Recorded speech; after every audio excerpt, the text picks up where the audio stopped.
Selamat pagi anak-anak, berjumpa lagi dengan Cikgu Erin pada pagi ini. Hari ini kita akan belajar unit 2, Kami Gembira. Oke, Cikgu mohon kamu keluarkan buku berwarna biru ini, buka muka surat 6 hingga 10. Oke, jom kita mula belajar. Pada slide yang ini, kamu perlu isi tempat kosong ini berdasarkan pilihan jawapan yang diberikan. Oke, cikgu terangkan satu persatu pilihan jawapan supaya kamu lebih jelas dan kamu dapat masukkan di tempat kosong dengan jawapan yang betul. Oke, pertama air terjun. Kalau lihat gambar di sini, ini adalah air terjun. Oke, sangat indah. Sangat indah maksudnya sangat cantik. Pemandangan ini sangat cantik.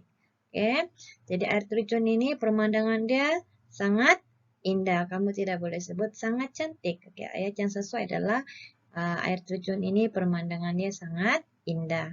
Oke, kereta api. Kereta api laju. Ini adalah kereta api. Oke, pernah jumpa kereta api? Kalau di Sabah ini ada satu, hanya ada di Kota Kinabalu lah. Oke, kalau di Kota Baru tidak lagi. Oke. Oke, berasa seronok maksudnya happy. Kaising, gembira lah. Oke. Udah paham? Jadi kalau kamu sudah paham, 4 pilihan jawapan ini kamu isi di tempat kosong dengan jawapan yang sesuai. Slide ini mempunyai 2 aktiviti, aktiviti 2 dan aktiviti 3. Oke, cikgu akan jelaskan terlebih dahulu aktiviti 2. Aktiviti 2, kamu perlu baca terlebih dahulu ayat yang diberikan. Nombor 1, nombor 2, nombor 3, dan nombor 4. Kemudian kamu pilih gambar yang sesuai dengan ayat yang kamu baca tadi. Oke, contoh yang pertama, Inci Wong dan Guan Hong bermain catur. Oke, pilih mana satu gambar yang ada orang bermain catur. Lepas itu kamu tulis nomor. Contoh yang ini ada orang bermain catur. Tulis nomor 1 di situ. Oke. Oke, ayat yang kedua. Keluarga Guan Hong bersiar-siar di taman permainan. Oke, mana satu gambar yang ada taman permainan? Oke, nomor 3.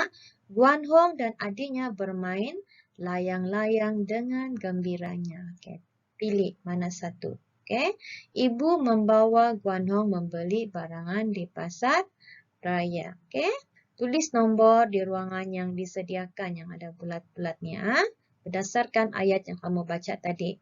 Oke, kita teruskan dengan aktiviti 3. Aktiviti 3 kamu hanya perlu tulis ayat. Tulis ayat semula sahaja. Oke, berdasarkan teknik yang cikgu sudah ajar, tekankan dengan huruf-huruf yang mempunyai ekor seperti huruf G, huruf J, huruf Y, oke, dan juga dengan huruf besar. Oke, kita teruskan dengan slide yang seterusnya. Pada slide yang ini, cikgu akan jelaskan kepada kamu apa itu bandingan semacam. Bandingan semacam adalah sejenis bahasa kiasan yang menunjukkan sifat, keadaan seseorang atau sesuatu benda secara perbandingan. Maksudnya di sini, kita membandingkan seseorang atau benda itu menunjukkan sifat dia. Contoh, oke, darah berwarna apa? Kuning, putih. Oke, darah berwarna merah. Jadi merah, kalau kita membuat perbandingan, merah seperti darah, begitu. Oke? Apalagi? Contohnya kalau orang itu garang. Jadi mungkin kita boleh bandingkan dia dengan harimau. Oke, contohnya. Garang seperti harimau. Oke? Ada lagi? Oke, kalau orang itu pandai. Mungkin kita boleh bandingkan dengan dia dengan seekor hewan yang pintar. Apa seekor hewan yang pintar? Kancil kan? Jadi pintar seperti kancil ataupun pintar seperti peguam, begitu. Kita bandingkan seseorang itu ataupun benda dengan menunjukkan sifat dia. Oke? Oke, pada latihan yang ini cikgu jelaskan pilihan jawapan yang diberikan. Ada cikgu sediakan gambar di sini supaya kamu jelas. Oke? Apa yang kamu perlu buat pada aktiviti 4 ini? Kamu kena isi tempat kosong dengan bandingan semacam yang sesuai. Oke, contoh di sini, besar seperti gajah. Gajah kan besar, jadi kita bandingkanlah besar seperti gajah. Oke, lepas tu, lambat seperti kura-kura. Kenapa? Sebab kura-kura dia berjalan sangat lambat. Oke, riuh seperti pasar.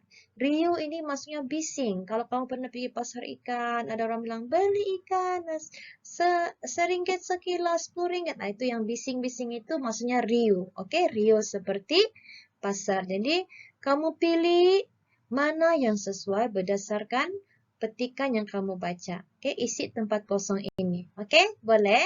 Oke, teruskan dengan slide yang seterusnya.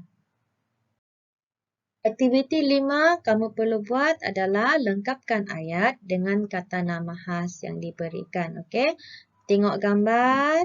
Lepas tu kamu pilih mana jawapan yang sesuai. Oke, di sini apa yang cikgu mau, kamu perlu tekankan penulisan huruf besar itu. Sebab huruf besar itu menunjukkan kata nama khas. Contohnya R, restoran selesa. RS itu mesti huruf besar. Meisan, M dan S mesti huruf besar. Kota Kinabalu, K besar, K besar. Arnab dan kura-kura, E dan K mesti besar. Oke? Oke, cikgu rasa setakat ini saja aktiviti kita pada hari ini. Oke, jumpa lagi minggu hadapan. Bye-bye.